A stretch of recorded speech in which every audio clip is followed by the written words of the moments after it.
quite happy that I was invited to this event where more than 20 European partners from different countries, from different companies and research establishments are coming together and taking 2 days to exchange their experience and their knowledge on the aircraft of tomorrow. We are doing a very collaborative project.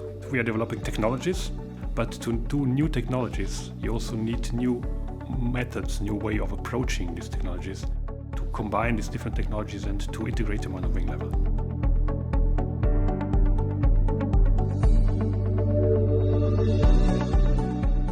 There are different disciplines coming together and they try to understand, okay, if we actually change the aircraft, what are all the pieces of the puzzle need to change to make it right?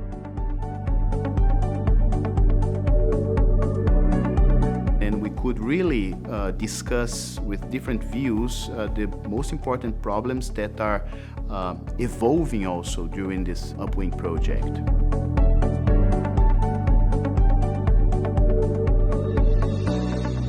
It's a good opportunity to have, on the one hand side, the team, the UP Wing team, working on the different topics. On the other hand, people from the outside.